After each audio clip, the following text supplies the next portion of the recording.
Estamos de volta mostrando a medicina para você de uma maneira que você nunca viu. O que está por trás da eficiência de uma consulta e da precisão de procedimentos médicos que você muitas vezes não vê e não entende? Como e com qual frequência nossos médicos se atualizam? Qual horário conseguem estudar? Será que a medicina é todo esse sacerdócio, como sempre ouvimos dizer? Resolvemos comprovar na prática e para isso acompanhamos o início do dia do cirurgião Elin Minoru Matsumoto, que chova ou faça sol, começa antes às 6 da manhã, independentemente do horário que ele tenha ido dormir na noite anterior. As pessoas desconhecem a verdadeira maratona que vocês vivem antes mesmo de chegar ao consultório ou ao centro cirúrgico. Esse é o ritmo de toda a equipe da gastroclínica? De uma maneira geral, todo mundo começa a trabalhar muito cedo, porque nós sempre temos pacientes internados. Então, quando a gente se propõe a estar no consultório às 8 horas para estar começando a trabalhar, isso significa que já passamos nos hospitais, já vimos os pacientes internados e depois viemos para a clínica. Só que antes de chegar no consultório, vocês ainda têm toda aquela reunião científica que vocês fazem antes das 7 da manhã. Isso é comum? Às quartas-feiras, a gente tem uma discussão de casos clínicos, que junta toda a equipe médica e alguns médicos convidados. A gente tem radiologista, oncologista, geneticista, patologistas.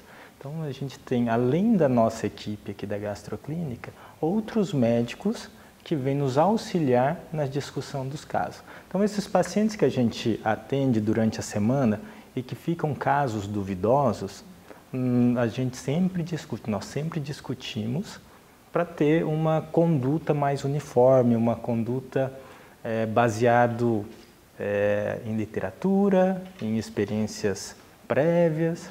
Que a nossa equipe é bastante, bastante experiente, temos cirurgiões mais velhos, mais novos. Então, com essa discussão, eu acho que o paciente ele sempre sai ganhando na conduta mais adequada. Sem dúvida, é uma segurança para o paciente, né? O paciente se torna quase comum a todos, né? E qual a importância, doutor Minoru, que o senhor vê de manter o corpo clínico focado em estudo de casos científicos? Isso se estende a outros profissionais que atuam na gastroclínica, além dos médicos? Sim, toda a equipe, tanto médica quanto enfermagem, a gente tem uma equipe multidisciplinar composta por nutricionistas, psicólogos, fisioterapeutas. Todos são extremamente dedicados em termos de atualização, estudos. Todos participam dessas discussões, das nossas reuniões. Além dessas reuniões das quartas-feiras, a gente tem aulas que são feitas aos sábados, pela manhã, antes do consultório. Mensalmente, cada grupo fica responsável pelos módulos que serão discutidos aos sábados.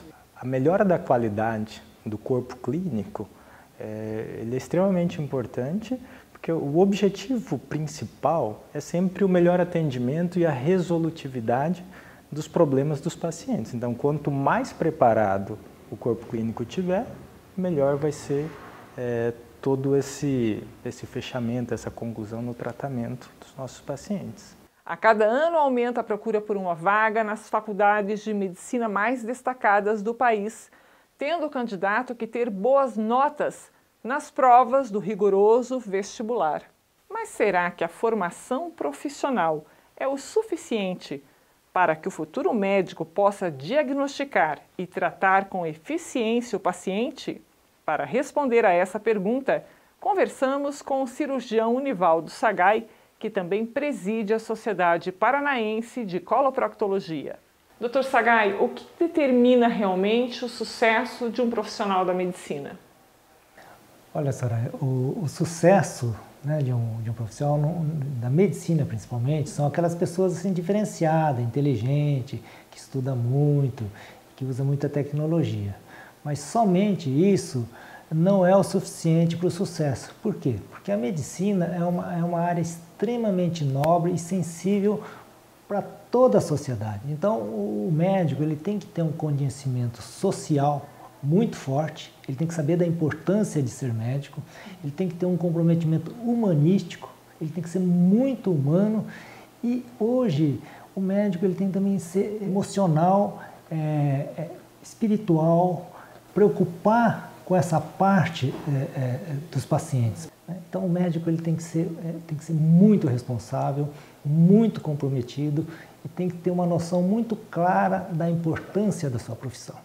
O experiente cirurgião fala sobre a formação original da Gastroclínica Cascavel, prestes a completar 3 décadas de existência em agosto de 2019, e como o grupo manteve-se unido pelo mesmo espírito inovador que deu início à clínica que se tornou referência no país. A Gastroclínica primeiro iniciou assim como médicos jovens, com o mesmo ideal, com o mesmo sonho, mas principalmente com médicos amigos, né? Médicos que tinham o mesmo sonho e amizade. E a competitividade, nós não competimos internamente entre nós, nós competimos com o mundo, com a evolução da medicina, com a evolução do mundo. Então a gente quer o quê? Trazer o de melhor que existe na nossa profissão e no mundo. E para isso nós unimos para competir com as coisas ali fora, não competirmos internamente. E essa ausência de ego interno fez com que a gente tornasse mais amigo e mais participativo e um ajudasse o outro. E a gente soube dividir as funções à medida que a profissão exigia mais amplitude de conhecimento, de tecnologia e de atendimentos aos pacientes. Então, com isso, a gente foi trazendo pessoas certas, na posição certa, para jogar naquela função, mas sempre apoiando. Mas será que o conhecimento prático, teórico e o domínio das técnicas definem um bom médico? O médico ele tem que ter algo mais. O médico que sabe fazer, é um técnico, uma pessoa que tem conhecimento técnico, ele falta alguma coisa a mais, tá? Porque muitas vezes na vida do médico, às vezes ele está cansado, ele está com fome, ele está super atarefado, mas essa situação externa que acontece com todo mundo, o médico ele tem uma profissão que ele não pode falhar. Ele não pode dar o luxo de falar, não, estou cansado, estou com fome, vou parar, vou fazer isso. Ele tem que sempre agir em alta performance. Então ele tem que se preparar muito bem. Então o médico, para ele exercer na sua plenitude a sua profissão, ele tem que estar muito preparado pessoalmente, sua saúde, sua cabeça tem que estar bem funcionante, o seu espírito, sua emoção tem que estar bem ajustado e o seu comprometimento com o próximo tem que estar 100% envolvido. Naquele momento de uma cirurgia, o mundo está acabando, você não pode desconcentrar. Você tem que ter um domínio total.